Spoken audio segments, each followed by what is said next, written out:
They say you should never mix business with pleasure, but I used to think love could survive anything, even office walls, late nights, and spreadsheets. I was wrong. My name is Ethan Cole. I'm 40. I've been a project manager at a logistics firm in Dallas for 15 years. I know every lie a man tells himself just to keep showing up. Then Amber Lewis walked in and everything I thought was steady began to wobble. Amber was 28, bright and sharp, and dangerous in the way a sunburn is dangerous. She moved through the office like she owned open space, making everyone else feel slow and small. At first I kept my distance because corporate America teaches you that the higher you climb, the more dangerous attraction becomes. But she disarmed me. She had a laugh that softened meetings, and a way of looking at people that made them want to be better. After months of late nights and side-by-side work, it happened. We fell into each other like two tired people finding a bench to rest on. For 2 years we were inseparable. We talked about leaving, about starting our own firm, about going somewhere with fewer politics and more honest work. I trusted her more than I trusted anyone. I introduced her to my family. My brother called her the one, and my mother said I looked alive again. Looking back, those are the details that sting the most. How loudly the world congratulated me for trusting the wrong person. The first signs were small. A phone lighting up during meetings, a new distance in her voice, laughter that faded a second too soon. Then one night she said she had to stay late to finish a client proposal with Ryan, our regional director. Ryan was the kind of man who wore charm like cologne and used words like currency. I told myself I was being protective when I offered to bring her dinner. She hesitated and said, "No, I'll grab something later." That pause planted a seed I couldn't ignore. 2 hours later I drove by the office. The lights were still on. I told myself I just wanted to make sure she was okay. From the frosted glass I saw silhouettes, to bodies close in a way that had nothing to do with work. I didn't go in. I didn't need to. Silence told me more than any confession could. When she came home, she smelled of rain and a perfume that wasn't hers. I asked about the proposal, and she smiled too easily and said Ryan helped her out. That smile was the confirmation I didn't want but needed. Instead of confronting her, I watched. I became a spectator in my own life, collecting details and proof the way a detective collects fingerprints. She texted under the table, stepped outside to take a call, stayed late, and came up with excuses that didn't even pretend to be real. Emails, meeting schedules, credit card statements, little breadcrumbs that painted an ugly picture. They weren't just sleeping together. They were planning to leave together. Worse, they used my work, my contacts, and my ideas to build what they thought would be their new life. Betrayal by theft is a special kind of insult. That night, I didn't shout or throw anything. I sat and stared at the folder of stolen documents on my screen and made a decision. If they wanted to build a life from my betrayal, I would make sure it was built on ashes. I spent the next few weeks preparing quietly and methodically. I transferred files, copied servers, and set traps no one could trace to me. In an office war, data is blood, and I had gallons of it. I opened accounts, set small transfers, and planted plausible mistakes that would later look like incompetence or carelessness. I leaked a harmless rumor here and there, an offhand comment to a client that grew into suspicion that rippled into audits and awkward questions. I staged invitations and bookings under the accounts they thought were theirs, screenshots that I sent anonymously, and watched them celebrate, unaware the pictures were already evidence. I watched Amber parade around the office, incandescent with future plans, and recorded every whispered promise. Revenge requires precision more than heat. Anger is a poor architect. So I played the part of the hurt man while I became a patient engineer. I let neighbors feel sorry for me. I let friends see a man betrayed and alone. Sympathy is a cleaner that polishes a liar's face so they can smile in public while they are being torn apart in private. Even so, There were nights in the truck when the moral line blurred. Revenge was supposed to balance the scales, but the more I pushed, the more invisible weight I felt pressing into my chest. When Eric Ryan was arrested for something sordid and headline-ready, I watched the town whisper and felt a hollow satisfaction twist into something else. Amber called me that night, voice shredded, asking for help at the station. I listened in silence and smelled the ghost of the woman I once touched. For the first time I understood the price of my actions. Something in me shifted then. I walked into the light. I emptied the P.O. box I'd used, closed the accounts I'd opened, and called people I'd pretended to be. I handed files to an attorney and said, "Fix this." Maybe I acted out of guilt or fear of what seeing her in handcuffs would do to me, or because somewhere under the rage the old version of me still existed and could not watch her drown. But cleanup didn't stitch what I had burned. The town moved on as towns do. People picked sides and then got bored. Amber lost her job and her reputation. She stopped coming into the office and eventually sold her apartment. My life, what was left of it, folded into smaller rooms. I left the city and rented a cabin outside Flagstaff where silence felt like a sentence. The letters she sent were short, sour, and then, later, quieter, words about guilt and survival, about how she'd lost everything and did not expect forgiveness. Sitting in that cabin I learned something dangerous. Revenge doesn't heal. It hollows. The man who plotted a perfect collapse found himself standing in the wreckage with no name for the thing he'd become. The truth is simple and ugly. Hurting someone because they hurt you gives pain somewhere to live, but it doesn't bury the pain. It multiplies it.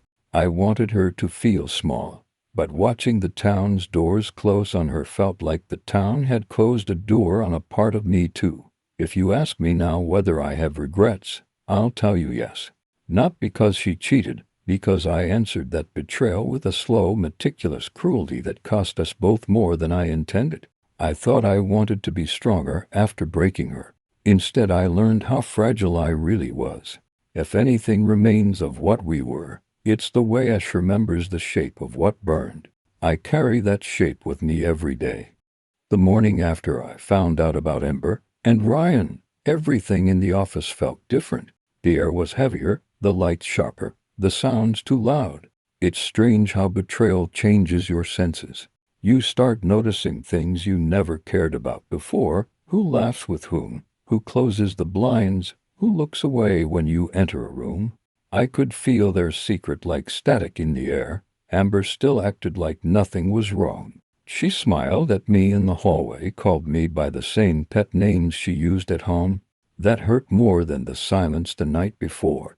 I realized she wasn't even scared. She believed I would keep pretending, that I'd swallow her lies to protect my pride.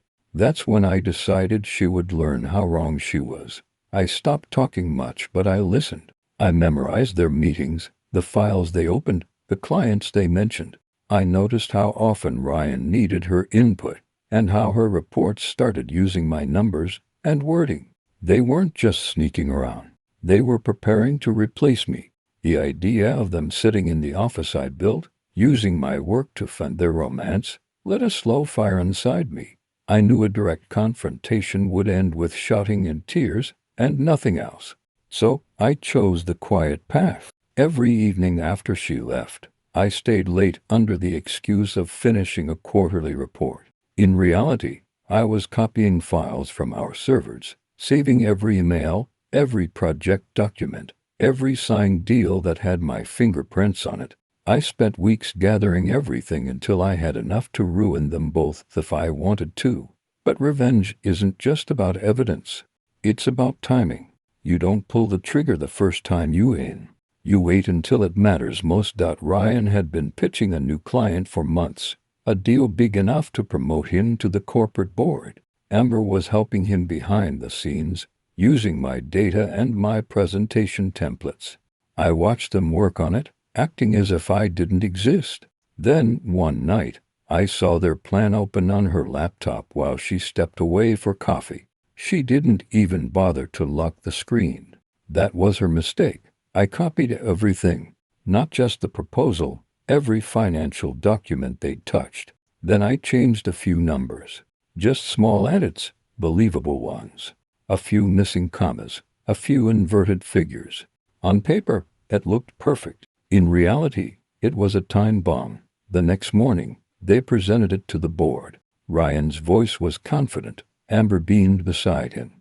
I watched from the back of the room, pretending to take notes. When the CFO started asking questions about the numbers, I could almost hear the cracks forming.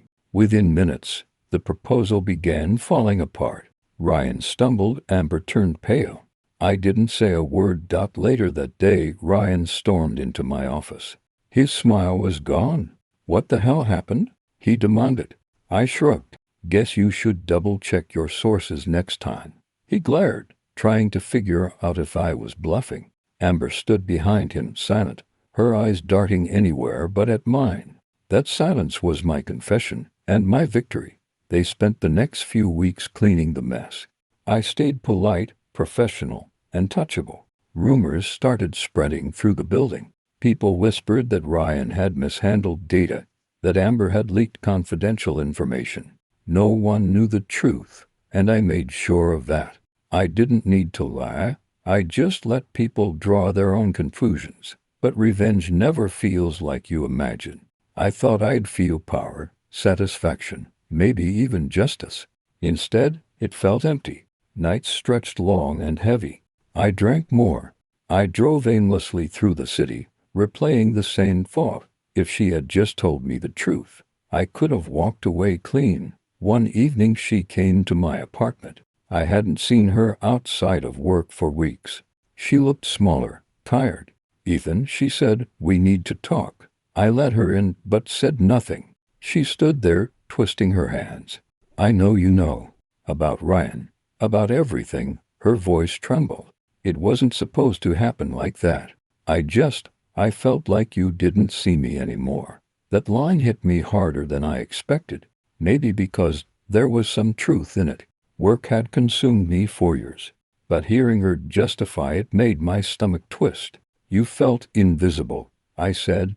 So, you decided to destroy everything we built. She started crying, whispering how she was sorry, how she wanted to fix it. I watched her, cold and detached. For a moment, I almost believed her tears. Then I remembered the emails, the plans, the laughter she shared with him while I was home waiting. You don't fix betrayal, I said quietly. You just live long enough to see what it costs. She left without another word. I thought that would be the end of it.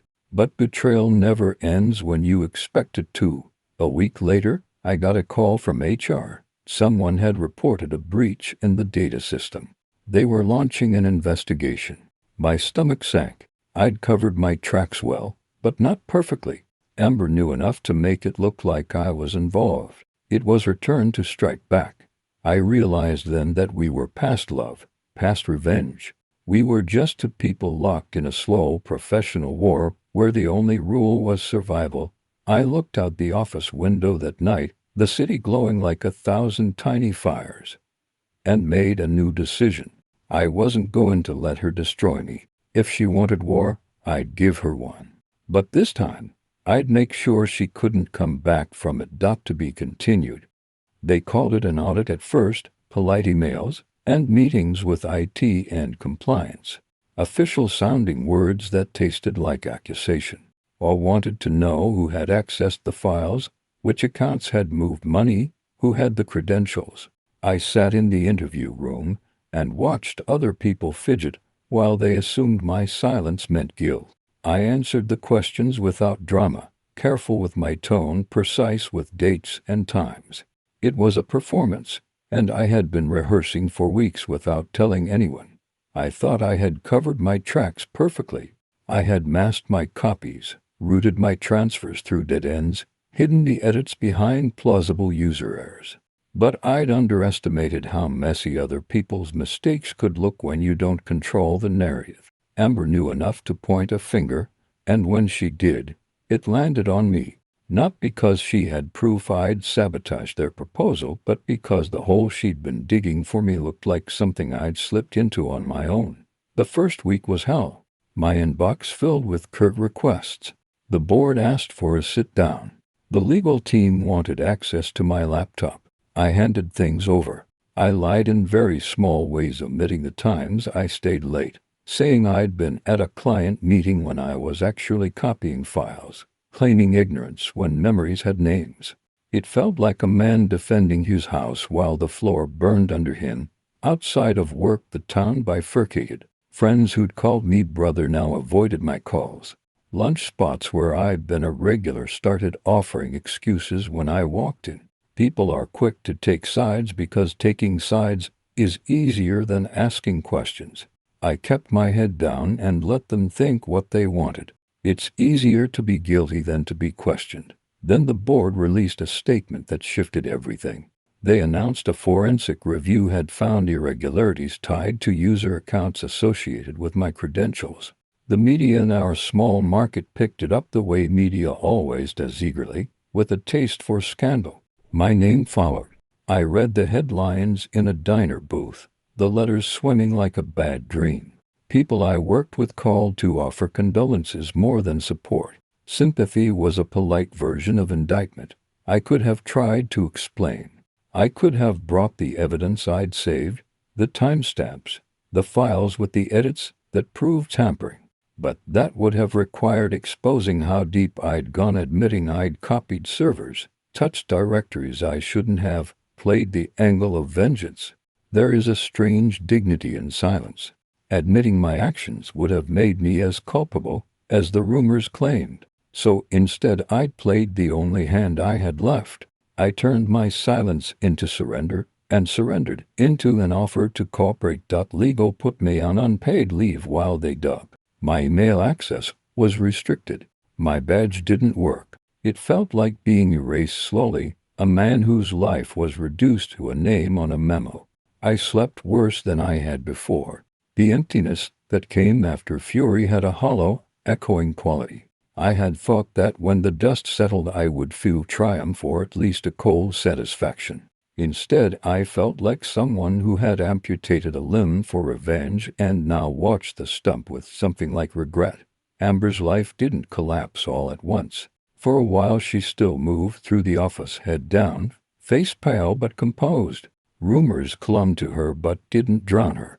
People offered her careful condolences and, in the same breath, said they were disappointed. She looked tired, the way a cigarette looks after being burned for too long, consumed but still producing smoke. I saw her to Carter's over once, quietly speaking to Ryan, their eyes darting like two birds that know a trap is nearby. I wanted to go to her and say everything, the proof I'd gathered, the traps I'd set, the nights I'd sat in my truck feeling like an animal. I wanted to tell her I'd meant to stop before it got this far, that I hadn't planned for her career or the town to turn on her. But any words I offered would be scaffolding built from lies.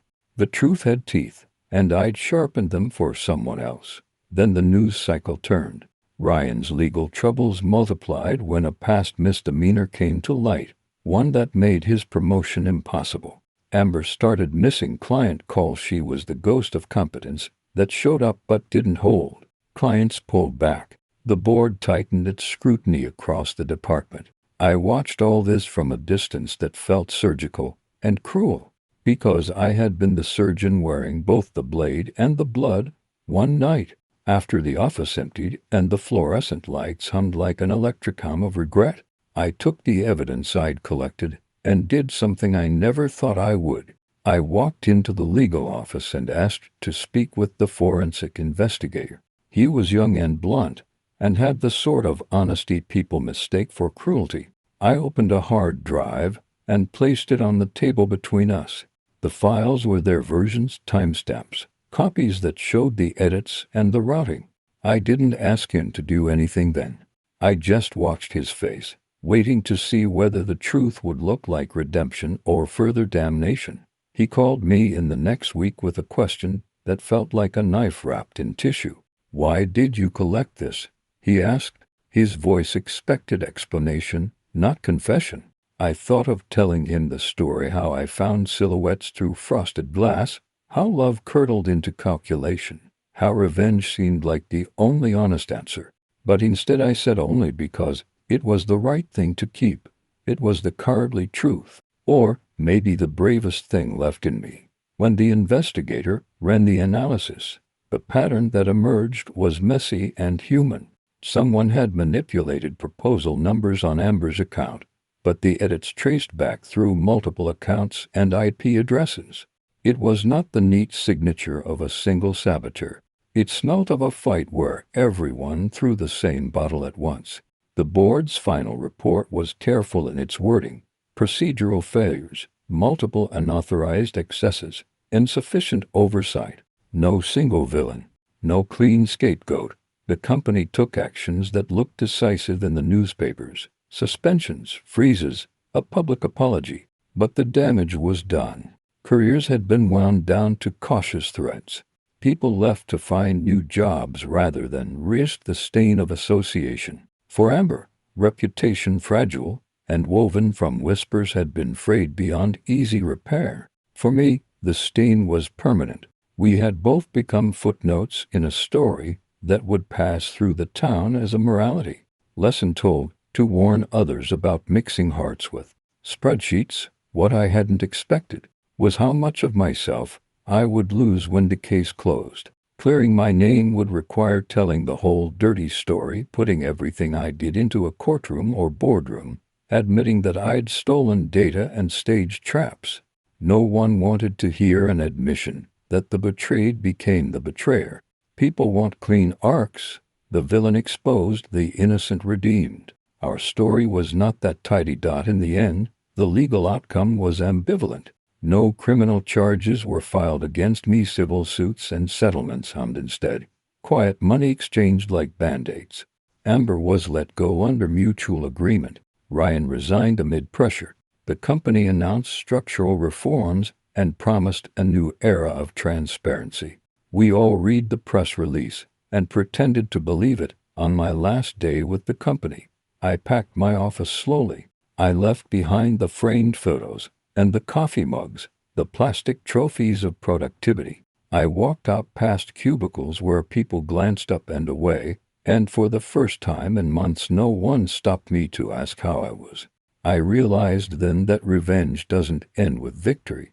It ends with a hollow place where your old life used to be, and the slow, grinding task of building something new from a foundation you yourself blew up. Outside, the sun cut across the parking lot in hard, bright lines.